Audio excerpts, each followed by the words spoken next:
Welcome back, everybody. So, Terminator Dark Fate spoiler review. Now, I'm not going to talk about the movie, about what I thought about the movie. I've already done that in the non-spoiler review. I just want to talk about the things I really enjoyed in this movie, and I still enjoy this movie. And I thought about this movie all day yesterday, and I still got exactly the same amount of love for this movie as I did when I watched it, and I love that so much. But there are certain things going on in this movie which I want to try and have a discussion with you guys about. I want to spark a conversation or a discussion about your theories, if you've seen this, about what actually is potentially going on in this movie.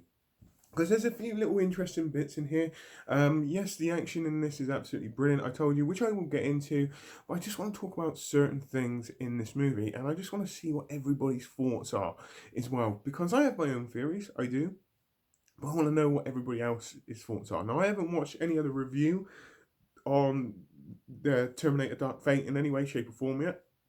There is a reason for that because obviously I wanted to do the spoiler review and I wanted to put my own theories out there before I kind of interact with other reviewers as well about what they potentially think. So, like I said in the non-spoiler review, this is a direct sequel to T2, which we get to see right from the get-go of this movie, where we see Sarah Connor in the asylum in the events of Terminator 2.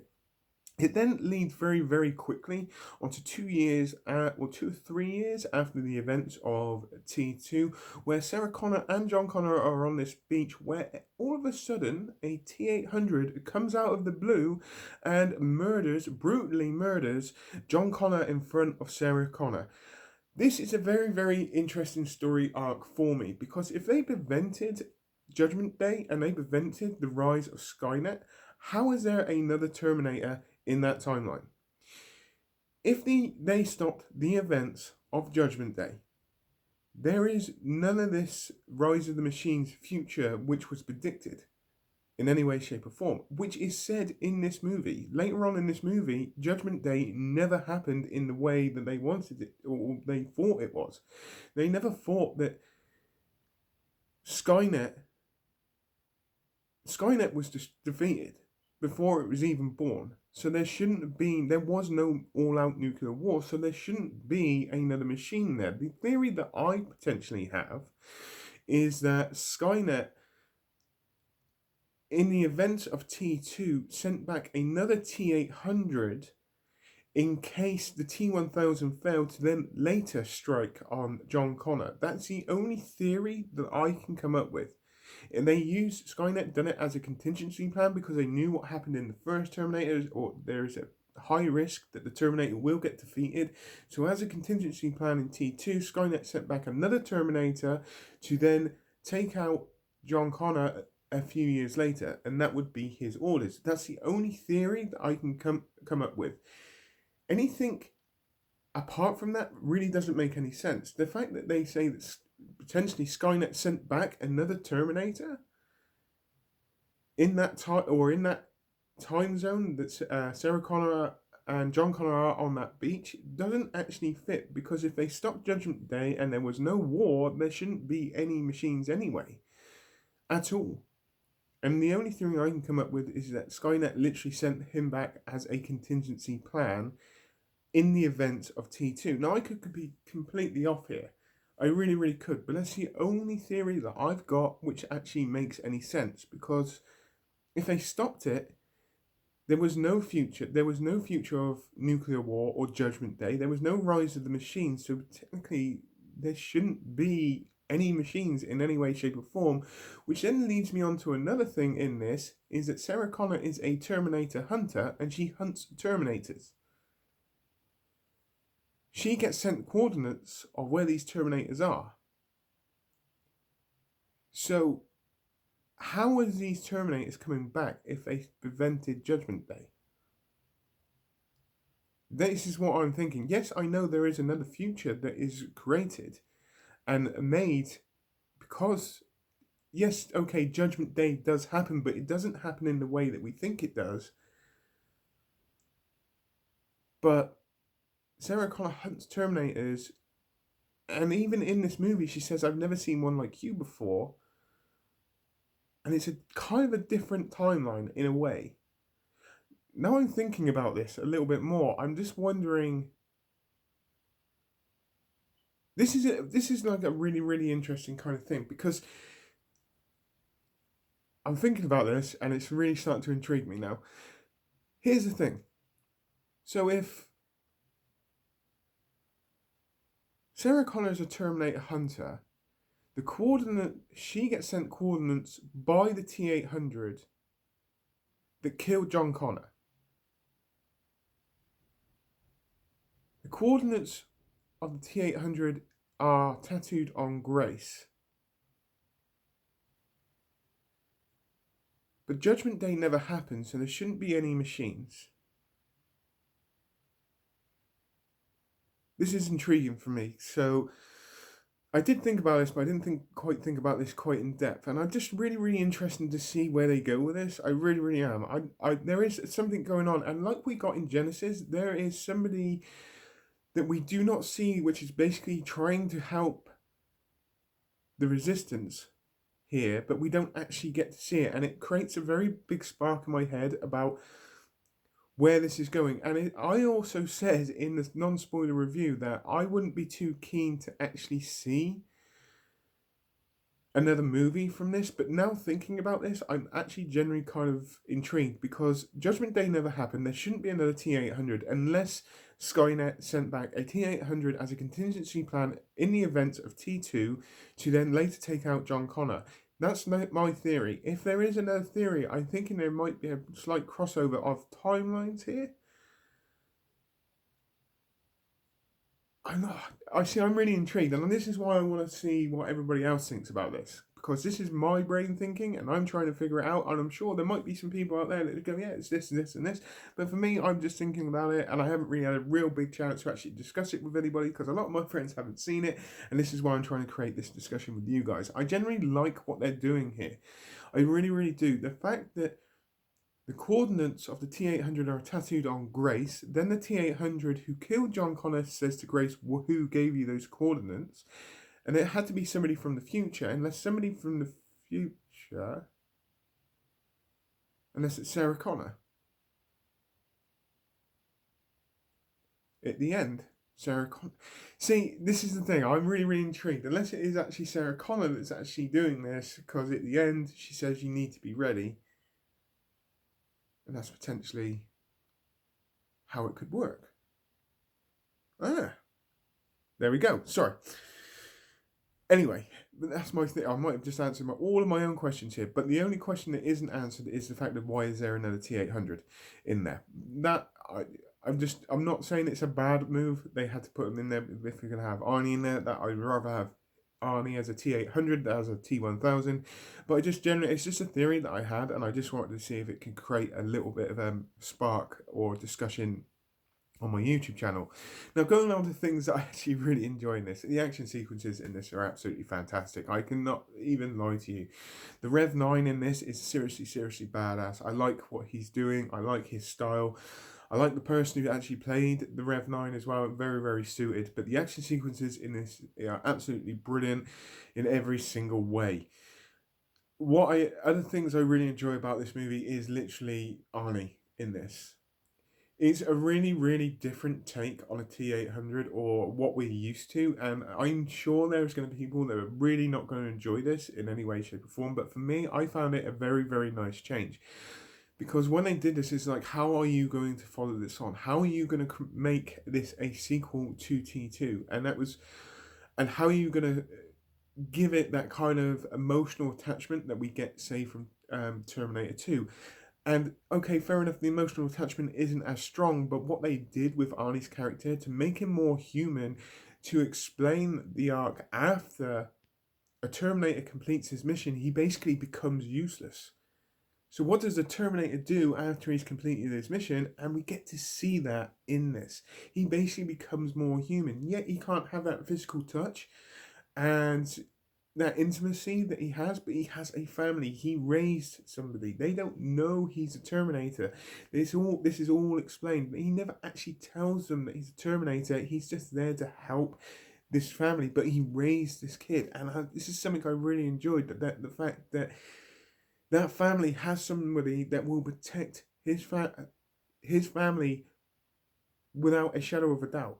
He is essentially a Terminator. He has a purpose. Yes, okay, he is an assassin, but he then becomes a protector of a family, and he chooses to protect the girl, knowing that this machine hasn't been reprogrammed in any way, shape, or form. He's going by like human emotion. He understands the value of life. He understands the value of everything, and this is why he makes that decision to help protect the girl. And I actually love this kind of arc in this. It's so good, and it's something that I really enjoyed. The fact that he is still an evil Terminator, but he makes a decision, a conscious decision to protect a future. He completed his mission. He killed John Connor, and then become more human, realized there is human attachment, yet he can't always have that feeling. There's a great line in here where he goes, I love my family. And there's like kind of, he never really understood. He never thought he'd actually love like a human.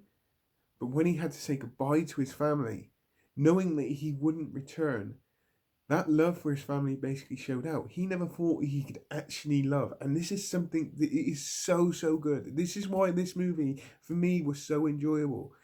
The whole of the movie was really good. Linda Hamilton's return was really good. But what they did with Arnie's character and Arnie, the Terminator in this, is absolutely fantastic.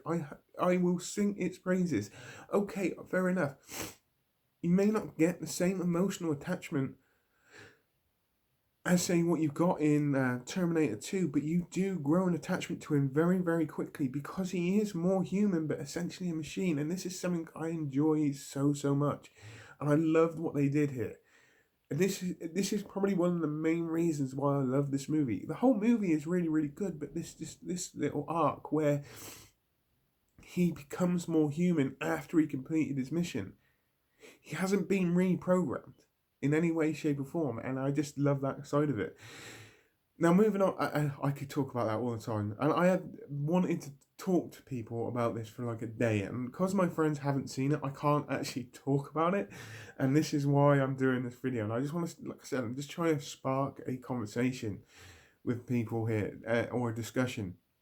Now, the return of Linda Hamilton and the chemistry between Linda Hamilton and Arnold Schwarzenegger in this is absolutely fantastic, and very well done as well, because essentially the Terminator, or the T-800, which is helping the kid and this group, is still the Terminator that killed John Connor, and you can see the hatred that she has for him, but then it switches again very quickly, like it does in T2, which is that familiarity to T2 as well. I seriously loved Linda Hamilton in this. I think it was probably one of the best moves ever. I really do. There are some moments in this where you went, I hope she gets through this. And I just really enjoy her story arc, is the fact that she hates Terminators. She's completely off the grid now. She is hunted. She's had her own program on the Most Wanted. And basically this is about a revenge mission for her. And when she gets to face the Terminator that actually killed John Connor, you can see that raw emotion that comes out, and I just genuinely love that. She plays this really well. Now, Grace in this, again, I loved her story arc. She is this humanoid, kind of half human, half Terminator, and the fact that there is only one thing that can kill the Rev 9, and you get that real big sense of Kyle Reese, but just in female form.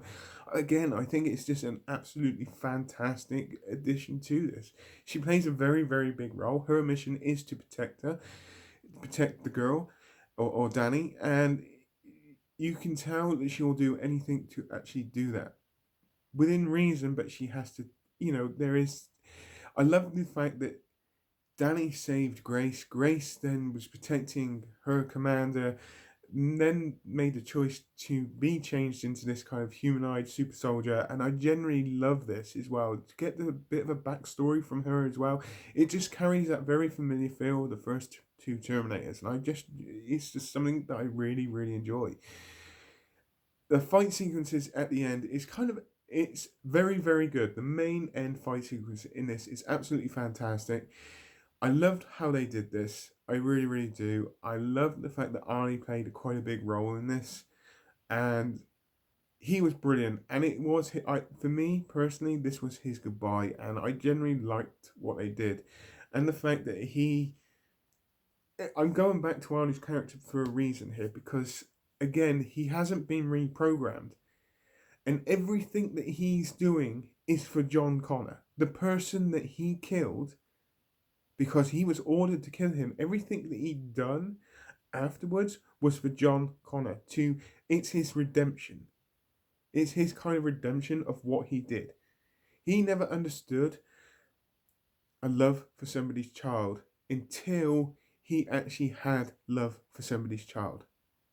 I just think it's absolutely fantastic what they did in this. And I know I'm going on, and I know it's like 15 minutes of this. I just really, really wanted to talk about it with some people, and I'm just hoping that you guys will be able to. Hopefully, you guys have seen it by now, and you can actually kind of agree or give me some different theories on this. I just generally love it. I really, really do.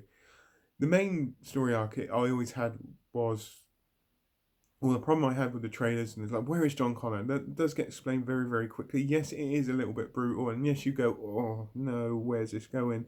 And it then redeems itself later on. There is quite a few throwbacks to T2 or the first Terminators. I have got a lot of love for this movie. I don't give a crap what anybody says. I love all the performances. Linda Hamilton's performance in this was absolutely brilliant. The chemistry between her and Arnold Schwarzenegger was absolutely brilliant.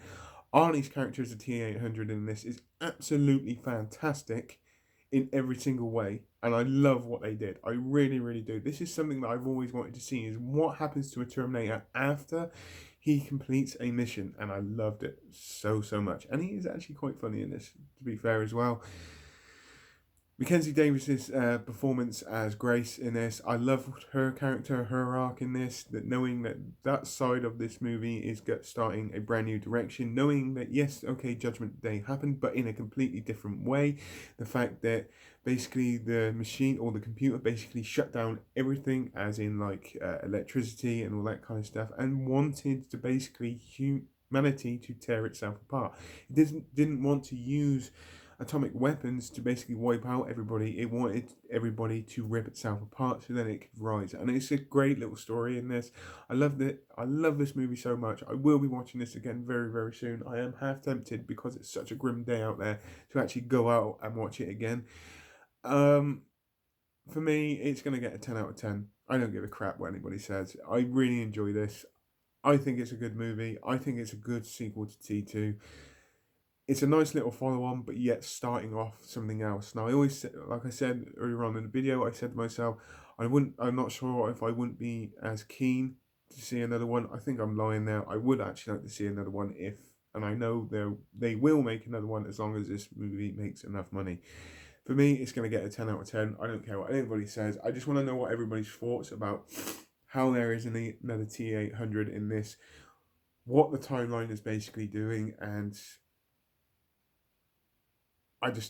yeah, I loved it. It's as simple as that. So, on that note, please tell me what you think. Put it in the comments down below as normal. Hope you all have a great rest of the day, whatever you're doing. Please take care and goodbye.